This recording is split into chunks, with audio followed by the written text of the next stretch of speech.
your physics teacher.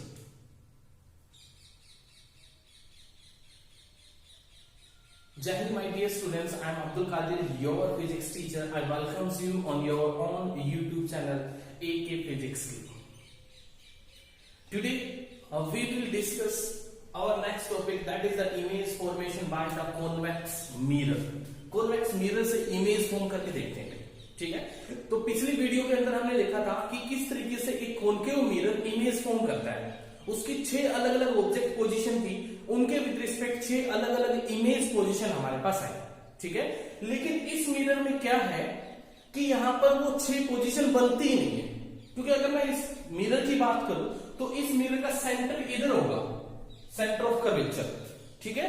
अगर यहां पे फोकस की बात की जाए, इस मिरर के फोकस की बात की जाए तो वो भी इधर होगा, फोकस इधर, राइट।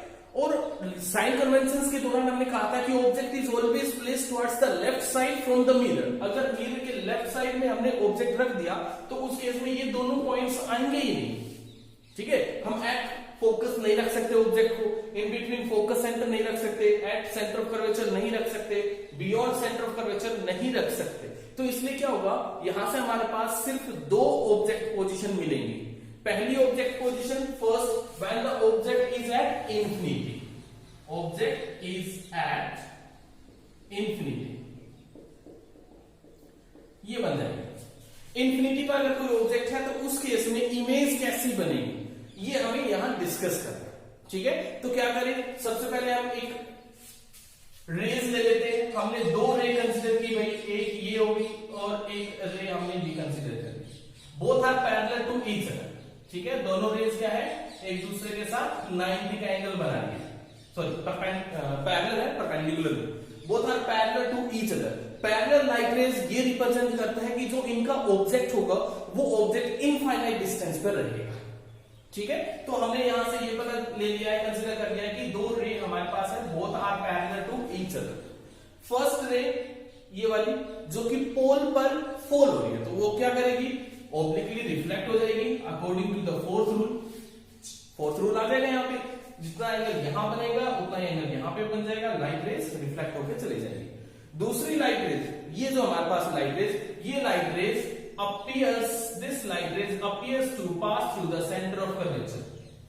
ये कहां से appear हो रही है, this light rays is appears to pass through the center of curvature।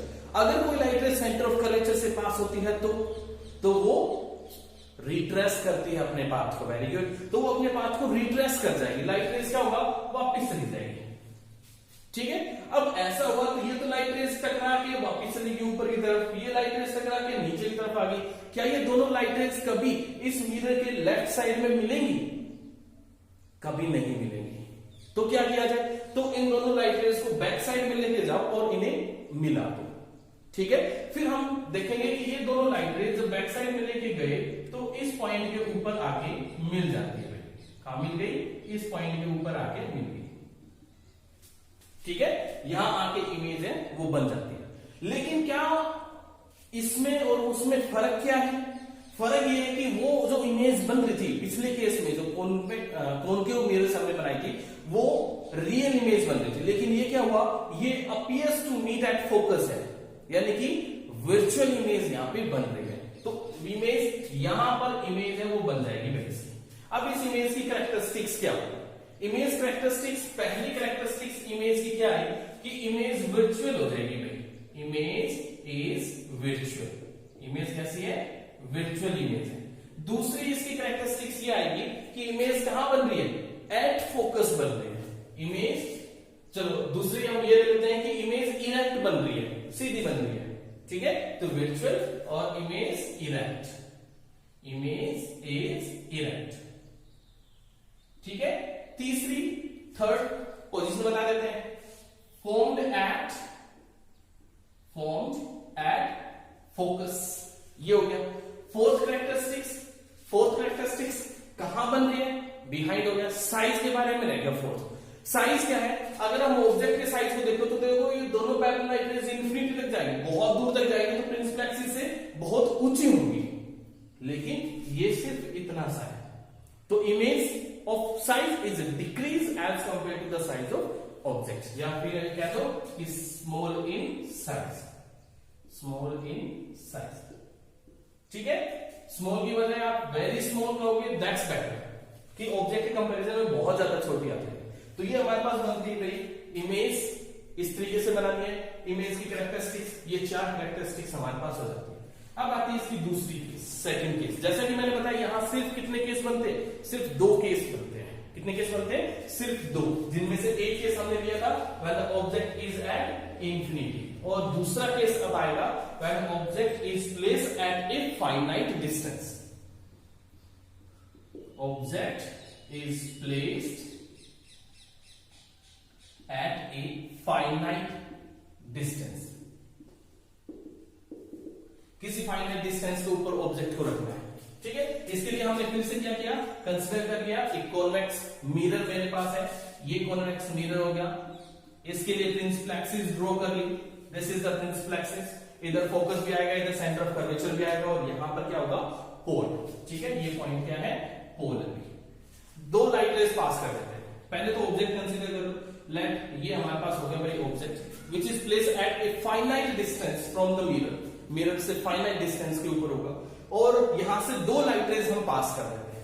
एक light rays parallel to the principal axis, ठीक है, और एक लाइट रेज हमने पास कर दी फोकस से, सॉरी पोल से, एक लाइट रेज हमने पोल से पास कर दी। तो 2 लाइट रेज हमने यहां कंसीडर करी, one is parallel to the principal axis and other is passing through the पोल।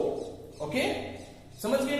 अब देखो रूल के अकॉर्डिंग क्या है, अगर कोई light rays parallel to the principal axis होती है तो वो फोकस से पास होनी चाहिए, राइट? लेकिन इसमें क्या होगा कि जब मिरर से लाइट रेज टकराएंगी, टकराने के बाद ये लाइट रेज इधर जाएगी ऊपर की तरफ, क्योंकि ये डाइवर्जिंग मिरर है, लाइट को क्या करेगा, फैला देगा। ठीक है, तो ये ऊपर की तरफ भेज देगा इसे। जब इस लाइट रेज को बैक साइड में लेके आओगे तो ये लाइट रेज ऐसा लगेगा कि ये फोकस से पास हो गई। ठीक है, रूल तो वही है, लेकिन थोड़ा सा चेंज हुआ। क्या चेंज हुआ कि हम कहेंगे यहाँ पे when a light rays parallel to the principal axis it appears to pass through the focus. ठीक है, एक एक्स्ट्रा वर्ड यहां ऐड कर दिया हमने, appears to pass through the focus, यहां से पास हो जाएगी लाइट रेज, रिफ्लेक्ट होके ऊपर की तरफ चलेगी। इधर से दूसरी लाइट रेज, दूसरा रूल, पोल पर फॉल होती है तो ऑब्लिकली रिफ्लेक्ट हो जाती है, तो ये ऑब्लिकली रिफ्लेक्ट हो जाएगी उतने ही एंगल पे जितना एंगल ऊपर यहाँ पे बन रहा है। जब ये लाइट रेज, इसकी बात करता हूं और दूसरा इसकी बात करता हूं, जब ये दोनों लाइट रेज को हम देख रहे हैं तो ये दोनों लेफ्ट साइड में कभी मिलती हुई नहीं लगेगी, क्योंकि ये देखो ऊपर की तरफ जाएगी और ये नीचे की तरफ जाएगी, कभी मिलेगी ही नहीं। तो क्या किया जाए, दोनों को बैक साइड में ले जाके मिला दो। बैक साइड में जाके मिल जाएंगे तो वहां क्या बन जाएगी कि वर्चुअल इमेज हमारे पास जनरेट हो जाएगी। तो इन दोनों को बैक साइड में ले जाके मिला दिया और यहाँ पे हमारे पास एक वर्चुअल इमेज है वो बन गई। Let this A, B is the object and C, D be the image. ठीक है, D, E कर लो, D, E be the image। ये हमारे पास बन गई भाई इमेज। ठीक है, तो इस तरीके से हमें यहां पर इमेज है वो मिल जाती है। अब देखो इमेज की साइज कम हुआ है। ठीक है, मिरर की कौन सी साइड में है, राइट साइड में, तो कौन सी इमेज बनती है, वर्चुअल, तो वर्चुअल हो गया। प्रिंसिपल एक्सिस से ऊपर है तो कौन सी बनी है, इरेक्ट। कौन सी, इरेक्ट इमेज बनी। और क्या रह गया, पोजीशन, कहां पे बनी, in between pole and focus. तो ये 4 इसकी कैरेक्टरिस्टिक्स हमारे पास हो जाएंगी भाई। Number 1, image is virtual, image is virtual. Number 2, image is erect. Number 3, formed between focus and pole. Number 4, size, small in size. ठीक है, एज कंपेयर टू ऑब्जेक्ट। जो साइज का कंपैरिजन हम कर रहे हैं वो ऑब्जेक्ट से किया जाएगा हर बार। ठीक है, तो ये हमारे पास 2 ऑब्जेक्ट पोजीशंस बनती है इस केस में, और उनके विद रिस्पेक्ट इमेज हमारे पास बनती है। ठीक है, यहां पे देखो एक ही टाइप की इमेज बन रही है, हमेशा वर्चुअल और हमेशा साइज छोटा, हमेशा इरेक्ट। तो अगर आपसे कोई ऐसे कहे कि एक ऐसे मिरर का नाम बताओ जो हमेशा एक वर्चुअल इमेज बनाता है, इरेक्ट बनाता है और स्मॉल साइज बनाता है, तो है कॉनकेव। अगर कोई आपसे कहे कोई ऐसा मिरर बताओ जो हमेशा वर्चुअल इमेज बनाता है और इरेक्ट बनाता है और सेम साइज भी बनाता है, तो प्लेन मिरर हो जाएगा वो भी। ठीक है, तो अब मिरर कितने हुए? 3, प्लेन मिरर, कॉनकेव मिरर और कॉन्वेक्स मिरर। ठीक है, तो ये थे भाई हमारे पास मिरर। अब आपसे एक क्वेश्चन है, किसी ने आपसे कह दिया कि सामने भाई 3 मिरर रखे हुए हैं, ठीक है, आपको बिना टच किए ये पता लगाना है कि कौन सा कॉनकेव है, कौन सा कॉन्वेक्स है और कौन सा प्लेन मिरर है। 3 मिरर है, तीनों के अलग अलग टाइप है, बिना टच किए तो आप कैसे उन्हें फाइंड आउट कर सकते हैं? तो उसका एक इजी सा मेथड है भाई। क्या मेथड है कि नजदीक जाओ, चले गए नजदीक, अगर इमेज आपकी बनती है स्मॉल साइज की, आप खुद का साइज देख लेंगे और इमेज का साइज देख लो। अगर इमेज बनती है स्मॉल साइज की, इरेक्ट बन रही है और मिरर के अंदर वर्चुअल इमेज बन रही है, ठीक है, तो क्या क्या क्या देखना है? एक तो साइज देख लेना कि साइज कैसा बन रहा है, और एक ये देख लेना क्या इरेक्ट बन रही है, सीधी बन रही है। अगर साइज छोटा बनता है, मिरर के बिल्कुल नजदीक जाओगे तो सीधी बनेगी, चाहे कौन सा भी मिरर हो, ठीक है। तो अगर साइज छोटा बनता है तो वो होगा कॉनकेव। अगर इमेज का साइज और आपका साइज बराबर है तो होगा प्लेन मिरर। अगर इमेज का साइज और आपके साइज में फर्क है, यानी कि इमेज का साइज तो हो जाए बड़ा और आप हो गए छोटे, तो उस केस में वो बनता है कॉनकेव मिरर। ठीक है, तो हो गया, ये दोनों टाइप की इमेज हम बना के देख लेंगे। अब चलते हैं नेक्स्ट टॉपिक पे। Our next topic is linear magnification. तो अपना नेक्स्ट टॉपिक आता है भाई हमारे पास linear magnification. What is linear magnification? ये लीनियर मैग्निफिकेशन होता क्या है? इसकी एक छोटी सी स्टेटमेंट है भाई। Linear magnification is the ratio of size of the height to the size of the image to the size of object. ठीक है, क्या है? Size of image divide by size of object, या फिर साइज की जगह हम हाइट का नाम ले सकते थे। ठीक है, तो क्या है? Linear magnification. It is denoted by n is the ratio of height of image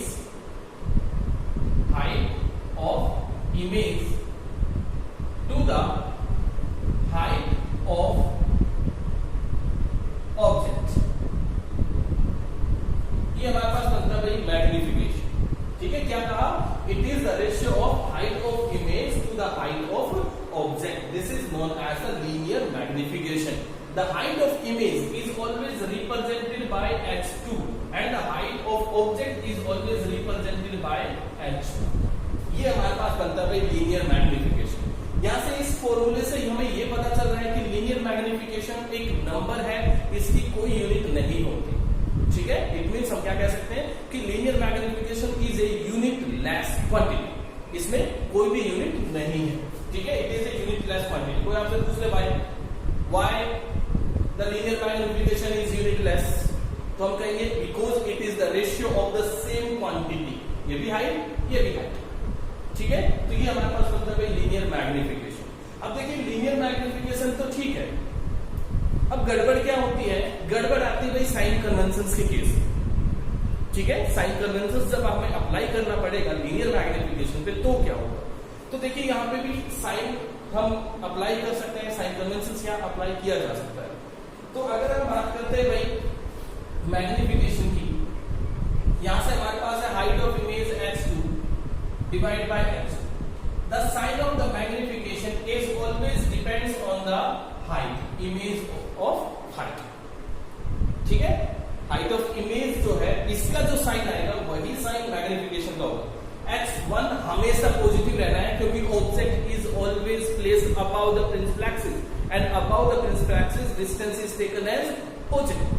ठीक है, प्रिंसिपल एक्सिस से ऊपर की जो हाइट रहेगी वो पॉजिटिव रहेगी और इससे नीचे की जो हाइट रहेगी वो नेगेटिव रहेगी। तो इमेज प्रिंसिपल एक्सिस से नीचे भी बन सकती है, ऊपर भी बन सकती है, लेकिन ऑब्जेक्ट हमेशा प्रिंसिपल एक्सिस से ऊपर ही रहना है, इसलिए h1 हमेशा क्या रहेगा? पॉजिटिव। h1 always positive. ठीक है, अगर किसी न्यूमेरिकल में आ भी जाता है तो h1 के साइन को कभी भी चेंज नहीं करेंगे, h1 को हमेशा क्या रखेंगे? पॉजिटिव ही रखेंगे। h2 की अगर हम बात करते हैं तो अगर इमेज बनती है भाई रियल एंड इनवर्टेड, कौन कौन से बताए मैंने? रियल एंड इनवर्टेड, तो उस केस में h2 का जो साइन होगा ये साइन आपके पास बनेगा नेगेटिव। h2 का साइन क्या होगा? नेगेटिव हो जाएगा। ठीक है, h2 का साइन क्या आ जाएगा? यहां से नेगेटिव आ जाएगा। क्या कहा हमने कि अगर H2 यानी कि अगर बात करते हैं रियल और इन्वर्टेड इमेज की तो उसके लिए H2 का साइन कैसा रहेगा, नेगेटिव। और अगर बात करते हैं वर्चुअल इमेज की, वर्चुअल एंड इरेक्ट, अगर वर्चुअल और इरेक्ट इमेज की बात करते हैं तो H2 उसके लिए रहता है पॉजिटिव, क्योंकि इरेक्ट का मतलब है प्रिंसिपल एक्सिस से ऊपर और प्रिंसिपल एक्सिस से ऊपर का डिस्टेंस पॉजिटिव रहता है।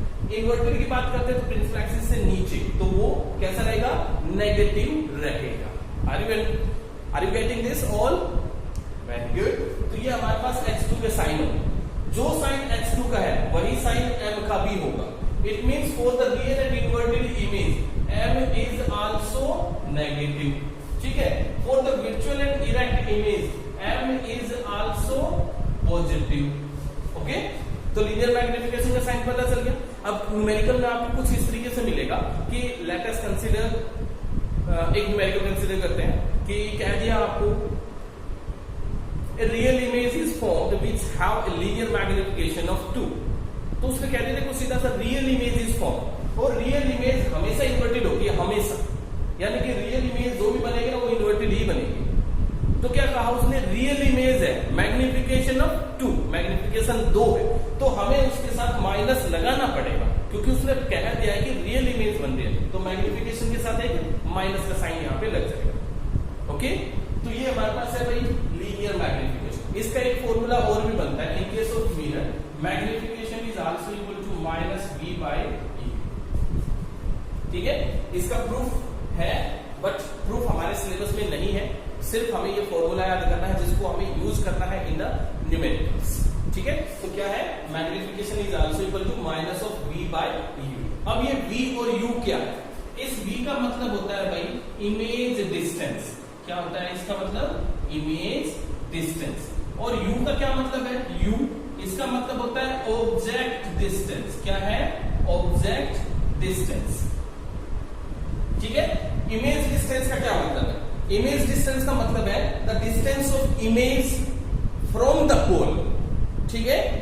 ऑब्जेक्ट से पोल तक का डिस्टेंस ऑब्जेक्ट डिस्टेंस, इमेज से पोल तक का डिस्टेंस इमेज डिस्टेंस, ठीक है भाई। तो इमेज और पोल के बीच का डिस्टेंस इमेज डिस्टेंस कहलाता है, ऑब्जेक्ट और पोल तक का डिस्टेंस ऑब्जेक्ट डिस्टेंस कहलाता है। Are you getting this?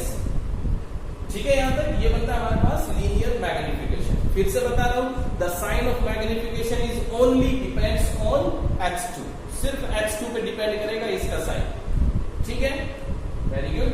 Now the next topic is mirror formula, ठीक है, जिसके ऊपर बहुत सारे न्यूमेरिकल्स है, और ये न्यूमेरिकल्स हमारे फाइनल एग्जाम के लिए बहुत ज्यादा इंपॉर्टेंट है भाई। एक न्यूमेरिकल जरूर मिल जाएगा, 3 नंबर में मिलेगा आपको, ठीक है। So the next article is mirror formula. कौन सा है, मिरर फॉर्मूला। अब मिरर फॉर्मूला क्या होता है, मिरर फॉर्मूला मतलब the relation between object distance, image distance and focal, किन किन चीजों के बीच में, object distance, image distance and focal of the spherical mirror. इन तीनों के बीच में जो रिलेशन आता है, इस रिलेशन को मिरर फॉर्मूले का नाम दे देते हैं। क्या होता है mirror formula, 1/f is always equal to 1/b plus 1/e। ये आता है हमारे पास मिरर फॉर्मूला। f का मतलब फोकल लेंथ, b का मतलब इमेज डिस्टेंस और u का मतलब ऑब्जेक्ट डिस्टेंस, ठीक है। ये हमारे पास मतलब है relation in between focal length, object distance and image distance which called mirror formula, ठीक है। एक और फॉर्मूला यहाँ पे बनता है, f is always equal to r/e। f का मतलब है फोकल लेंथ, r का मतलब है रेडियस ऑफ कर्वेचर, ठीक है। रेडियस ऑफ कर्वेचर समझते हो ना, जैसे कि ये मिरर मेरे पास मान लो कॉन्केव मिरर है, यहाँ पे आपके पास पोल हो गया, यहाँ फोकस हो गया, यहाँ सेंटर ऑफ कर्वेचर हो गया। यहाँ से लेके सेंटर ऑफ कर्वेचर से लेके पोल तक का जो डिस्टेंस होगा इसको नाम देते हैं रेडियस ऑफ कर्वेचर, ठीक है। फोकस से लेके पोल तक का जो डिस्टेंस इसको नाम देते हैं फोकल लेंथ। तो ये सेंटर, ये जो हमारे पास है ना फोकस पॉइंट, ये CP के बीच का पॉइंट है, बिल्कुल central. R is always twice the F और F is equal to R/2, ठीक है। ये रिलेशन हमारे पास आता है। इसका प्रूफ भी हमारे सिलेबस में नहीं है और इसका प्रूफ भी हमारे सिलेबस में नहीं है। आपको बस ये फॉर्मूले याद रखने हैं, इन फॉर्मूले को न्यूमेरिकल्स के अंदर हमें यूज करना है। ठीक है, अब एक न्यूमेरिकल पर लेके चलता हूँ किस तरीके से हमें न्यूमेरिकल्स हम सोल्व करते हैं। आपकी बुक के अंदर पढ़ती पब्लिकेशन, इसके अंदर एक न्यूमेरिकल है, 5th न्यूमेरिकल अनसोल्ड में है, problem for practice 5th numerical. क्या कहता है कि find the size, position and nature of A image formed by the concave mirror which is placed at a distance of 15 centimeter. ठीक है, क्या कहा? Object distance is 15 centimeter. The size of the image is 1 centimeter. Size of object, sorry, image में object. क्या क्या बताया? Size of object is 1 centimeter. ठीक है, position of object is 15 centimeter from the mirror. ठीक है, the focal length of the mirror is 10 centimeter. ये और दे दिया उसने, क्या कह दिया? Focal length of the concave mirror is 10 centimeter. तो सबसे पहले तो मैं ये पूछना चाहूंगा कि साइज ऑफ ऑब्जेक्ट को क्या नाम दिया जाता है? एक सिंपल वर्ड में इसको बताओ। हमने पिछले लीनियर मैग्निफिकेशन बताया था, साइज ऑफ ऑब्जेक्ट को हम इस टर्म से रिप्रेजेंट करते हैं। तो बताइए जल्दी से कमेंट बॉक्स में लिखो, साइज ऑफ ऑब्जेक्ट को किससे रिप्रेजेंट करते हैं? जल्दी से कमेंट बॉक्स में लिखो भाई। वेरी गुड, बहुत अच्छे। क्या आया? H1। क्या नाम देती इसे? H1। दूसरा ये बताओ कि पोजीशन ऑफ ऑब्जेक्ट, ठीक है, पोजीशन ऑफ ऑब्जेक्ट को क्या नाम देंगे? पोजीशन ऑफ ऑब्जेक्ट कह दो या डिस्टेंस ऑफ ऑब्जेक्ट कह दो या ऑब्जेक्ट डिस्टेंस कह दो, उसको किससे रिप्रेजेंट करते हैं, किससे डिनोट करते हैं? कमेंट बॉक्स में लिखो जल्दी से शाबाश, बहुत फास्ट, वेरी गुड, बहुत अच्छे। यू, इसे लिखते हैं इसे यूज, और फोकल लेंथ को एफ से लिखते हैं। ठीक है, अब बात आती है साइन कन्वेंशन की। देखो अब न्यूमेरिकल पढ़ने के बाद अगर आप सिंपली h1 = 1, u = 15, f = 10 लिख दोगे तो भी चल जाएगा। अगर आप ये नहीं लिखते हो तो भी काम चल जाएगा। ठीक है, इनको आप हटा सकते हो, आप सिंपली h1 u f इनका आप यूज कर सकते हो। अब बात आती है भाई साइन कन्वेंशन की। तो कौन सा मिरर था? कॉनकेव, लाइक दिस, ये कॉनकेव मिरर। अब देखो इसकी फोकल लेंथ लेफ्ट साइड में है पोल के, भाई फोकल लेंथ, ये फोकल लेंथ, पोल ये रहा, पोल के लेफ्ट साइड में फोकल लेंथ है, इसलिए focal length of the concave mirror is negative. ये फोकल लेंथ क्या रहेगी? नेगेटिव है। तो एक सीधा सा दिमाग में बैठा लो भाई, अगर कहीं पर भी कॉनकेव मिरर की फोकल लेंथ आती है तो उसके सामने आपको नेगेटिव साइन लगाना है। ठीक है, कौन सा मिरर? Concave mirror. उसके बाद देखो यू, ऑब्जेक्ट डिस्टेंस, कहां रखा ऑब्जेक्ट? 15 सेंटीमीटर पे। जैसा कि साइन कन्वेंशन में बताया गया था, object is always placed towards the left side, यहां रखना होगा।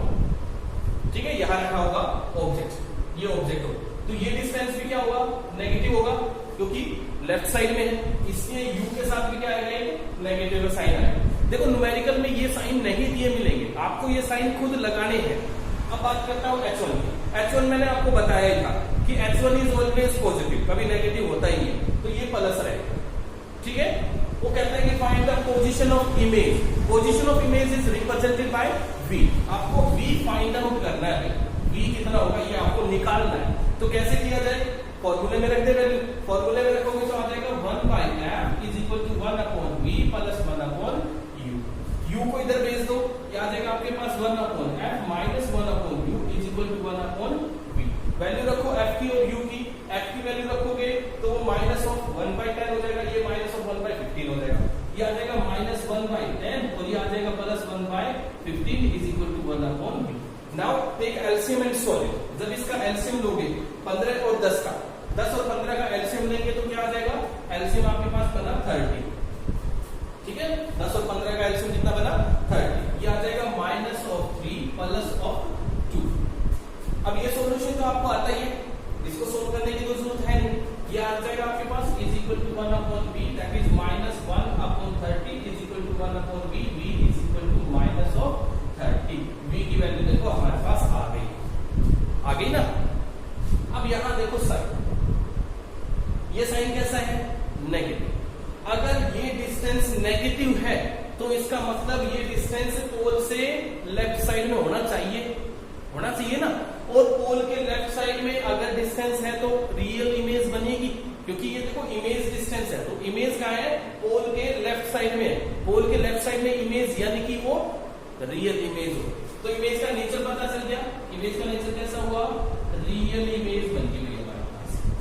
ठीक है, दूसरी चीज क्या पूछा उसने, साइज भी पूछा है। तो साइज के लिए क्या है, साइज के लिए एक फॉर्मूला है, साइज के लिए आपको पता है एक फॉर्मूला आता है, that is magnification m is equal to minus of b by u. It is also equal to h2 by h. Size of image यानी कि h2 हमें निकालना है। v की वैल्यू देखो ये आ चुकी है, u की वैल्यू ये दे रखी थी, h1 की वैल्यू ये रही, सिर्फ किसकी निकालनी है, h2 की। पुट द वैल्यू, v की जगह रख दिया मैंने माइनस ऑफ 30, एक माइनस फॉर्मूले में है, एक माइनस v के साथ प्लस आ जाएगा 30 डिवाइड बाय u, u कितना है minus of 50, minus 50 is equal to h2 निकालना है, h1 की वैल्यू है हमारे पास 1, सॉलिड फॉर h2 कर लोगे, आसान से है। h2 की वैल्यू आप निकालोगे तो 2 सेंटीमीटर आपके पास आ जाएगी इन नेगेटिव, माइनस 2 सेंटीमीटर। अब माइनस में आएगा, उससे क्या पता चलेगा, उससे ये पता चलेगा कि इमेज जो है वो प्रिंसिपल एक्सिस से नीचे बन रही है, प्रिंसिपल एक्सिस से नीचे बनना यानी कि इमेज इज इनवर्टिव। क्या होगा, इमेज इज इनवर्टिव। ठीक है, तो आज की वीडियो में सिर्फ इतना ही भाई। नेक्स्ट वीडियो में नेक्स्ट टॉपिक स्टार्ट करेंगे, that is the refraction of light. अभी तक हम सारा रिफ्लेक्शन ऑफ लाइट के बारे में पढ़ रहे थे। Numericals of this topic is very important, बहुत ज्यादा इंपॉर्टेंट है, इसलिए ये न्यूमेरिकल्स आपको नोटबुक के अंदर करने जरूरी है। ठीक है, तो जिसने भी चैनल को सब्सक्राइब नहीं किया है वो चैनल को सब्सक्राइब जरूर करें, वीडियो को लाइक करना ना भूलें। Okay, thank you, have a nice